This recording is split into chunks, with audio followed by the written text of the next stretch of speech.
Bom dia. Esdra, capítulo 9. Livro de Esdra, capítulo 9. Passado todos esses acontecimentos, os príncipes e capitães do povo vieram falar comigo, dizendo: o povo de Israel, inclusive sacerdotes e os levitas, não estão conseguindo se manter separado dos povos vizinhos e de suas práticas pagãs e abomináveis, como dos cananeus, hititas, ferezeus, jebuseus, amonitas, moabitas, egípcios e amorreus. Porquanto eles e seus filhos se casaram com as filhas destes povos, e nelas depositaram semente sagrada, isto é, mesclaram a linhagem santa com a tradição pagã destes povos.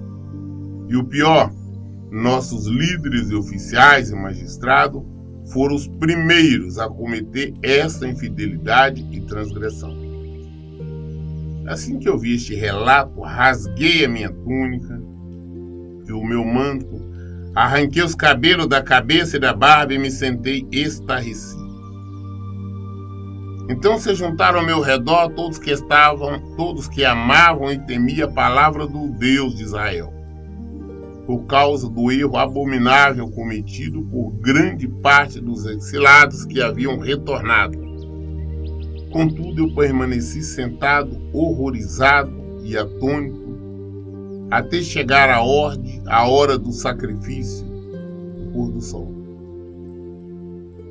Assim que chegou o momento do sacrifício vespertino, levantei do meu abatimento e com a túnica e o manto rasgado em sinal de revolta e humilhação, coloquei-me de joelhos e estendi as mãos a Deus, o Senhor meu Deus, e orei. O que acontece? Vieram falar então com Esdra, falaram: olha, está muito difícil, a própria liderança, os príncipes, os capitães, não era todos os povos, porque muitos deles que estavam exilados, que retornaram, eles casaram-se, fizeram alianças erradas com várias raças ali, os fariseus, os heveus, os hititas, com todos eles. Casaram os seus filhos com as filhas dele com os filhos dele, fizeram esta aliança errada. E não foi só os menores, não, começou da nata, de cima, dos príncipes, dos primeiros, né, dos magistrados. Sempre quando nós falamos em fazer aliança errada, nós temos que tomar muito cuidado sobre isso. Nós lemos sobre Salomão. Salomão fez alianças erradas, nós vimos o final dele, o resultado daquele homem que foi extremamente abençoado por Deus. As pessoas têm um terrível hábito de dizer: não tem problema em me envolver, ele vai se converter, ela vai se converter. Nós não temos que pensar o que pode ou não acontecer, nós devemos seguir a palavra de Deus, nós devemos praticar a palavra de Deus. A palavra de Deus nos mostra que comunhão tem a luz com as trevas. São inúmeras pessoas que vêm até mim perguntar, olha, estou buscando a Deus pelo meu casamento, pelo meu marido, eu sou evangélica, de berço evangélico, mas meu marido não é. Eu digo: mas como é que você é evangélica, de berço evangélico? Casou com um que não era. Ou seja, o contrário, ele é de berço evangélica e ela não é. São alianças erradas, então você assumiu um risco, né? Então nós devemos tomar cuidado, porque quando você se mistura, você acaba se afastando do Senhor, você acaba se envolvendo com outras pessoas e acaba envolvido com outras práticas erradas, de adoração a ídolos, adoração a demônios, adoração ao que não presta. Não, eu estou envolvida com espírita, meu marido é espírita, minha esposa é espírita, eu casei com ele, não é da mesma religião. Daqui a pouco você está acreditando em reencarnação, em mortes, em fantasmas, em demônios e tudo mais. Nós temos que entender que a palavra de Deus não é só aquilo que nos é conveniente, o que nós achamos ou deixamos de achar. o achismo não existe. Nós temos que simplesmente obedecer a palavra de Deus. Eles desobedeceram. Quando o Esdras, o sacerdote, ficou sabendo, ele ficou aterrorizado. Ele rasgou as roupas, arrancou a barba, aquele sinônimo, né, de horror. E ele ficou sentado até a tarde, sem abrir a boca, tentando entender, meu Deus, o que é isso? Ele conhecia a palavra de Deus. Mas no final da tarde que ele levanta então e vai orar a Deus. Olha a oração dele. Ó meu Deus, estou por demais aterrado, indignado, envergonhado, para erguer o meu rosto em tua direção. Meu Deus, porquanto os nossos pecados cobrem a nossa cabeça e a nossa culpa sobe a teus céus. Desde a época dos nossos antepassados até hoje, estamos sob grande peso de culpa, e por causa das nossas iniquidades fomos entregues, nós, os nossos reis, inclusive os nossos sacerdotes, nas mãos dos poderosos pagãos de outras terras, e sujeitos à espada, à escravidão e os açoites, à extorsão e à ignomia, como se pode observar nesses dias. Agora, por breve momento, nos manifestou mais uma vez o poder da graça de Deus, nosso Deus, para salvar um remanescente e conceder-nos um lugar seguro em teu santuário. E desta maneira o nosso Deus ilumina os nossos olhos e nos dá um pequeno alívio em nosso cativeiro. Somos escravos, mas o nosso Deus não nos abandonou na escravidão. Ele tem sido bondoso para conosco.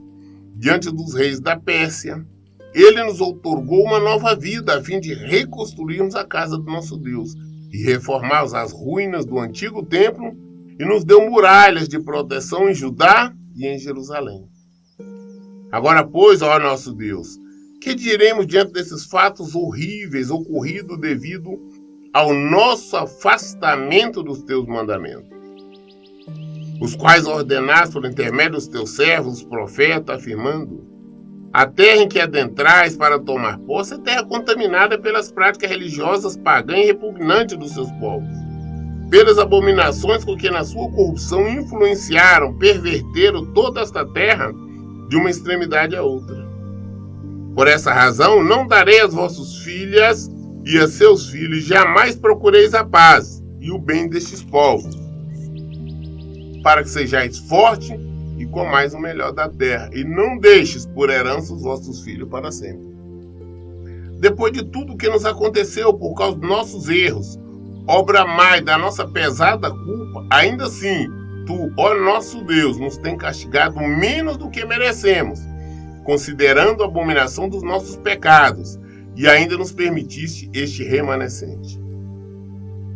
Como então poderíamos desobedecer outra vez a tua palavra e os teus mandamentos, e celebrar alianças e matrimônio com pessoas que praticam todo tipo de paganismo? Se fizermos isso, tu ficarias tão irado conosco que nos destruiria completamente e não deixaria que ninguém escapasse. Ó Deus, Senhor Deus de Israel, tu és justo, mas em tua misericórdia nos deixaste escapar com vida, como se pode ver hoje. Nós te confessamos que somos culpados, não temos o direito de ficar na tua presença.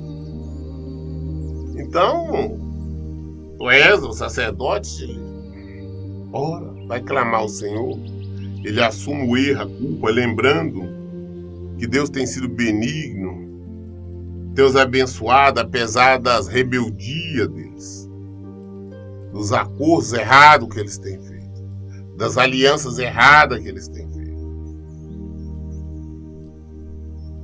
Deus tem protegido, não tem castigado eles como eles mereciam, como eles deveriam ser castigados. Quando Deus os tirou do Egito, colocou naquela terra, disse: olha, não faça aliança com esse povo. Não faça aliança com ninguém, mas extermine todos eles. Eles deixaram e alguns ficaram e agora fizeram aliança. Agora estão adorando, querendo adorar os deuses desses povos. Nós temos que tomar cuidado.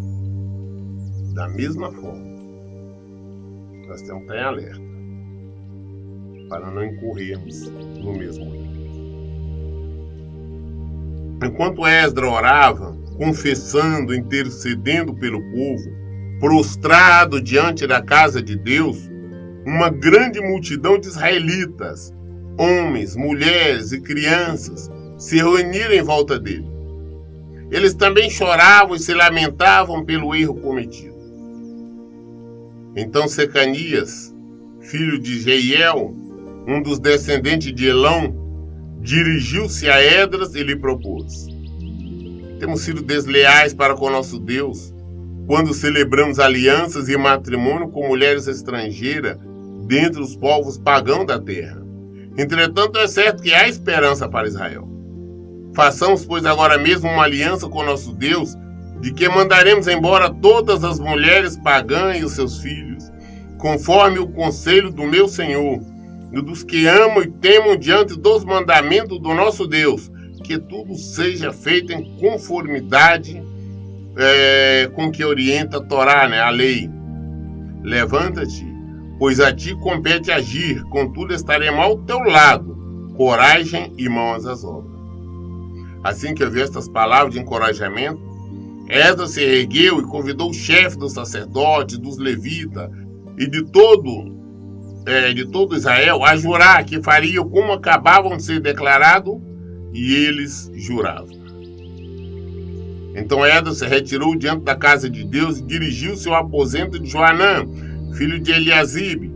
Enquanto permaneceu ali, não comeu pão, nem mesmo bebeu água, porque chorava amargamente por causa da infidelidade dos exilados. Mais tarde ouviu uma proclamação em Judá e em Jerusalém para que todos que retornaram do exílio se reunissem em Jerusalém. E os oficiais, os líderes, baixaram uma convocação geral e decidiram que todo aquele que dentro de 3 dias não comparecesse perderia todos os seus bens e seria excluído sumariamente da comunidade dos que voltaram do cativeiro. Reuniram-se, pois, todos os homens de Judá e de Benjamim no prazo de 3 dias em Jerusalém. Era o 20º dia do 9º mês. Todo o povo se encontrava na praça da casa de Deus, temendo e tremendo por causa da decisão que seria tomada em relação ao assunto já conhecido e porque chovia muito forte. Então o sacerdote Esdras se levantou e declarou-lhe: cometeste uma infidelidade muito grande, estabelecendo alianças e desposando mulheres estrangeiras e pagãs, aumentaste desta forma ainda mais a culpa que pesa sobre todo Israel. Contudo, agora rendei graças a Deus, ao Senhor, Deus dos vossos pais, e executai sua santa vontade, separando-se dos povos e das práticas pagãs da terra e das mulheres estrangeiras. A Assembleia inteira passou a responder em alta voz: sim, nosso dever é agir de acordo com as tuas ordens. Mas o povo é numeroso e estamos na estação da chuva. Não se consegue ficar ao relento. Além disso, esse assunto não se resolve de fato em 1 dia ou 2, porquanto somos muitos que fomos rebeldes e erramos neste ponto. Que os nossos líderes possam ter permissão para representar toda a comunidade. Todos que em nossas cidades despojaram mulheres estrangeiras virão aqui, em datas marcadas, acompanhados dos anciãos do juiz das respectivas cidades, até que tenhamos afastado de nós a grande ira do nosso Deus, acesa por esse motivo. Somente Jonatas, filho de Azael, e Jazeias, filho de Tikvá, apoiado por Messulam e o levita Sabetai, se manifestaram contra essa sugestão. Assim, a comunidade dos que retornaram do exílio decidiu agir conforme o proposto. O sacerdote Esdras escolheu o chefe de família, um de cada grupo familiar. Todos eles convocados por nome, e no primeiro dia do 10º mês eles se assentaram para investigar e julgar cada caso. No primeiro dia do 1º mês terminaram de avaliar todos os casos de casamento com mulheres estrangeiras. Então, Esdras ora, está ali orando, clamando a Deus. Começou a chegar bastante pessoas, homens, mulheres, crianças, tudo ao redor, lamentando, chorando, reconhecendo também o erro, o pecado deles. Então Secanias levanta e fala: olha, não fica desespero. Nós sabemos, nós erramos, houve o erro, mas ainda tem condição para nos salvarmos. Vamos propor que todo mundo que tenha envolvido, casado com mulheres estrangeiras, ou homem, tenha relacionado ou filhos com estrangeira, que agora desfaça, manda as mulheres com esses filhos, tudo embora, e que venha santificar, e o povo de Israel se santifique. E Esdras aceitou, bom, se é assim, e ele foi para os aposentos dele, ele não jejuou, ele ficou sem comer e sem beber, não em uma forma de jejum, mas que ele não tinha fome diante da tristeza, do desespero que ele estava, ao ver que mesmo depois do castigo de 70 anos o povo no exílio, depois que volta, ainda volta para o pecado. Deus abre as portas, coloca eles para dentro, eles voltam a pecar. Então ele estava totalmente desesperado diante do Senhor. Então foi proposto uma convocação para que todos, Benjamim, de Judá, todos se reunissem diante do templo. É um edito, né? É uma ordem. E que qualquer daqueles exilados, daqueles que voltaram do exílio, qualquer daquelas famílias, se não comparecesse nesta reunião, seria descartado, excluído do povo de Israel, seria excluído da família dos exilados, né? Seria eliminado, não eliminado não no sentido de matar, mas afastado, retirado totalmente da comunidade dos israelitas. E como era época de chuva, todo mundo veio e ficou na praça ali em frente ao templo. Eles temiam por medo diante ao saber qual que é o assunto a ser tratado, do erro, do pecado que eles fizeram, saber que eles iam ter que dispensar as esposas, os filhos, que eles se envolveram, Senhor Deus.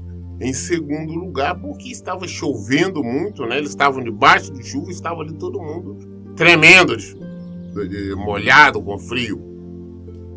Até que o Esdras aparece, então, conversa, fala com ele exatamente o que deseja. Então eles falaram, vamos fazer uma coisa, cada um de nós, esse é um assunto que não se resolve de uma hora para outra, nós vamos fazer sim, mas que nós não temos que estar vindo aqui todos nós, e que se eleja então de cada tribo um chefe, né, um representante, e que ele venha tratar desses assuntos, e o que for resolvido aí nós estaremos mandando embora as mulheres, os filhos. E isso houve a concordância, só não houve por parte de um deles lá, do tal de Jonatas, mas mesmo assim ele foi a minoria, ele foi vencido com voto nulo. E ficou decidido então que eles iam ter que despedir as mulheres estrangeiras com seus filhos para santificar Israel. Aí nós vemos assim, a palavra de Deus é dura. Exigiu que o cara casou errado, tudo bem, mas teve que mandar a mulher embora, teve que mandar os filhos embora. A desobediência. A desobediência. Deus falou para não fazer, você fez, tem que santificar. Tem que te afastar o pecado. Qual que é o pecado? Mas por que tem que fazer isso? Porque se continuasse, eles iam se afastar do Senhor, eles iam estar seguindo as práticas pagãs das esposas, dos maridos, porque eles tinham outra cultura, outra religião, e acabam influenciando. Então não, o correto é devolver, enviá-los de volta e separar. E assim ficou decidido. Muito bem, então quando nós, às vezes eu falo com as pessoas, não, o pastor, você tem que entender que ele envolveu lá fora, ele arrumou um filho, uma filha, o filho é dele, tem que aceitar dentro de casa. Não tem que aceitar. Você é filho do adultério, é fora de sua casa. Não aceita, não. Não aceita que você vai estar destruindo seu lar, sua família. Nós temos que entender. A palavra é muito bonita. Mas continuando. Entre os descendentes do sacerdote revelaram-se estes que haviam casado com mulheres estrangeiras, dos filhos de Jesua, dos filhos de Josadaque, seus irmãos Maasé, Eliezer, Jarib, Gedália. E eles apertaram as mãos, em sinal garantiam que ia despedir as suas mulheres. E cada um apresentou um carneiro do rebanho como oferta por sua culpa e arrependimento. Dos filhos de Ime, Hanani e Zebadia. Dos filhos de Arim, Maasé, Elias, Semaia, Jeiel e Uzia. E dos filhos de Passu, Elionai, Maasé, Ismael, Netanael, Josabade e Eleasa. Dos levitas, Josabade, Simei, Quelaias, também chamado Quelitá, Petaia, Judá e Eliezer. Dos cantores, Eliasiba. Dos porteiros, Salum, Telém e Uri. E dos demais israelitas, dos descendentes de Parós, Ramias, Gesias, Malquias, Miamim, Eleazar, Azabias e Benaia. Dos filhos de Elão, Matanias, Zacarias, Jeiel, Abdi, Jerimote e Elias. Dos filhos de Zatu, Elionai, Eliasibe, Matanias, Jerimote, Jabade, Aziza. Dos filhos de Bebai, Joanã, Ananias, Ebai e Atlai. Dos filhos de Bani, Messulão, Maluca, Adanias, Jazul, Seal e Jerimote. Dos filhos de Paate, Moabe, Adná, Quelau, Benaia, Maceia, Matanias, Bezalel, Binuí e Manassés. Dos filhos de Arim, Eliezer, Isias, Malaquias, Semaia, Simeão. Benjamim, Maluque, Semarias. Dos filhos de Assum, Matenai, Matatá, Zabade, Elifelete, Jeremai, Manassés e Simei. Dos filhos de Bani, Madai, Arão e Uel. Benaias, Bedias, Quelui, Vânias, Meremote, Eliasibe, Matanias, Matenai, Jaassai. Dos filhos de Binuí, Simei, Selemias, Natã, Adanias, Macnadbai, Sassai, Sarai, Azario, Selemias, Semarias, Salum, Amarias e José. Dos filhos de Nebo, Jeiel, Matitias, Zabade, Zebina, Jadai, Joel e Benaias. Todos esses homens haviam desposado mulheres estrangeiras. Eles tiveram que se divorciar delas e as despediram com seus filhos. Esses nomes são aquelas pessoas descendentes do sacerdote. Está citando os primeiros, aqueles que estão ali na liderança sacerdotal. Vimos o tanto deles que os primeiros a errarem. Envolveram, casaram com mulheres estrangeiras que não deveriam. No final, eles tiveram que divorciar delas e mandá-las embora, elas com os filhos.